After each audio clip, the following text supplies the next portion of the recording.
Do you want to see Jokers? क्या आप jokers देखना चाहते हैं? আপুনি বাৰু জোকাৰ্স চাবলৈ বিচাৰে নে? জোকাৰ্স মানে VIP জোকাৰ্স। বুজি পাইছে মই কি ক'বলৈ বিচাৰিছো? গতিকে যদি আপুনি জোকাৰ্স চাবলৈ ইচ্ছা আছে তেনেহলে আপুনি বেলেগ ক'তো যাব নালাগে। অসমতে চাব পাৰিব। গতিকে আহক আজি আমি কেইটামান জোকাৰৰ ওপৰত অকমান ডিসকাশন কৰিবলৈ অকমান ভিডিঅ'টো বনাবলৈ আগবাঢ়িছো। গতিকে পলম নকৰি, দেৰি নকৰি, লেট নকৰি অলপ মানে ভিডিঅ'টো আৰম্ভ কৰোঁ। এতিয়া আমাৰ হিমন্ত বিশ্ব শৰ্মা ডাঙৰীয়াৰ ওচৰলৈ তেখেতে সদনত কয় যে জুবিন দাই হেনো বোলে বৰপেটাত গৈ পিনে এই যোৱা 5টা বছৰে এবাৰো প্ৰগ্ৰাম কৰা নাই। বৰপেটাৰ বহু অঞ্চলত যোৱা 30 বছৰত এবাৰো জুবিন গাৰ্গৰ অনুষ্ঠানটো হোৱা নাছিল। মতলব আপুনি ক'বলৈ বিচাৰিছে কিয়? তাৰ পৰা বাছে বাছে মানুহ জুবিনৰ সমাধিলৈ আহিব আৰম্ভ কৰিলে। জুবিনৰ সমাধিলৈ আহিবলৈ আৰম্ভ কৰিলে। আমি বৰপেটাৰ পৰা বাছে বাছে হওক যেনেকে নহওক মানুহ আহি পিনে কি জুবিনৰ সমাধি ক্ষেত্ৰত আহিব নাপায় নেকি? নে আপুনি এটা ৰুল আনিছে যে বৰপেটা মানুহ এই জুবিনৰ সমাধি ক্ষেত্ৰত আহিব নাপায় বুলি? বৰপেটাত লাগে হিন্দুৱে থাকক লাগে, মুছলমানে থাকক লাগে, খ্ৰীষ্টিয়ান থাকক লাগে, ফলানা এলিয়েনে থাকক, জুবিন দাক যদি তেখেতে ভাল পায় তেখেতে কিয় নাহিব জুবিন দাৰ সমাধি ক্ষেত্ৰলৈ? বৰপেটাত হ'লেও হওক য'তে হওক। Who the hell are you to say who will come to see Jubin Das? বৰপেটাৰ বহু ঠাইত জুবিন গাৰ্গে প্ৰগ্ৰাম কৰিছে, বহু ঠাইত কৰা নাই। মই এইটো কৈছো, কৰাবিলাকতো চবেই জানো। বৰপেটা, ভৱানীপুৰ, সৰভোগতো বহুত বাৰ কৰিছে। বৰপেটা ৰোডত মতলব আপুনি ক'বলৈ বিচাৰিছে কিয়? মানে বিচাৰিছে কি? বহুত বাৰ কৰিছে। ক'ত কৰা নাই মই এইটোৱে কৈছো। হাউলিতো কৰিছে ছাৰ। হাউলিটো আমাৰ জেগা ভাই, মোৰো সমষ্টি আছে ছাৰ, ময়ো আছো তাতে। মই জাগাৰ কেইটা মই নাম ল'ব খোজা নাই, নাম ল'লে উত্তৰ দিব নোৱাৰিব।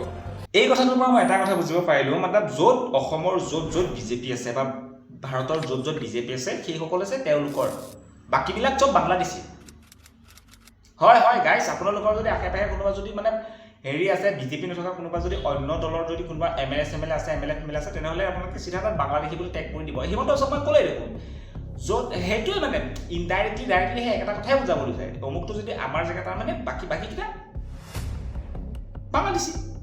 হয়, আপুনি এজন মুখ্যমন্ত্ৰী হৈ পিনে এইবিলাক ভাগ বিতৰণ কৰাটো বৰ শোভা নাপায় নেকি হিমন্ত বিশ্ব শৰ্মা ডাঙৰীয়া? গতিকে আপুনি কৈলো কি পালা। মই এটা কথা বুজি নাপাওঁ, মানে এই বিজেপিত অহাৰ লগে লগে এই নেতাবিলাকৰ অকণমান ব্ৰেইনটো শ্বৰ্ট মাৰে নেকি? মানে ব্ৰেইনটো ডেমেজ হয় নে শ্বৰ্ট মাৰে নে বিসংগতি লাগে? কিয় জানেনে? আপুনি প্ৰথমে এই ব্যক্তিজনক চাওক। পূৰ্বতো কৈছো যে জেনজি এনেকুৱা ধৰণৰ শব্দবোৰ অসম আৰু অসমীয়া সমাজত ইয়াৰ কোনো প্ৰাসংগিকতা নাই। আমি হিন্দু সনাতনী সভ্যতাক বিশ্বাস কৰা যুৱক হিচাপে আমি যুৱ প্ৰজন্ম বিশ্বাস কৰোঁ। আমাৰ পূৰ্বপুৰুষসকলে আমাৰ যি অস্তিত্ব, আমাৰ যি বটবৃক্ষস্বৰূপ যিসকল ব্যক্তি আছিল, তেওঁ যিসকলে যি আধাৰে আমি আগবাঢ়ি মতলব দাদা, মই আপোনাক এটাই কথা সন্মান সহকাৰে বিনীতিপূৰ্বক নিবেদন যে আপোনাক মই এটা কথা ক'বলৈ বিচাৰিম, মানে খুবেই আনন্দিত হৈছোঁ যে জেনজি কোনো এটা জাতি, ধৰ্ম, গ্ৰন্থ, উপনিষদ নিৰ্বিশেষে সামিল নাই। ই এটা মাত্ৰ এজ গেপৰ ভিতৰত যোনবিলাক মানুহ পৰে তেওঁলোকক জেনজি বুলি কোৱা হয়।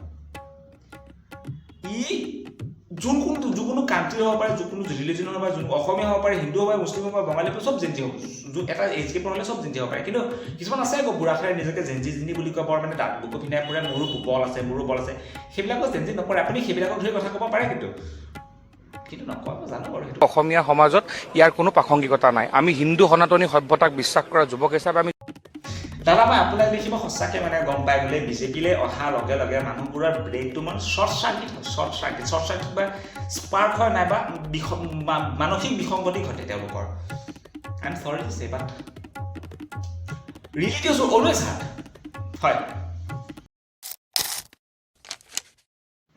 চ' that is it today for guys. মা কচম কেলা বহুত ভাগৰ লাগিছে বে। এতিয়া বাছ আজিলৈ এয়াই। মই এতিয়া শুবলৈ যাওঁ, আপোনালোকে যায় খাই বৈ শুই মেলি কি আছে কৰি লওক।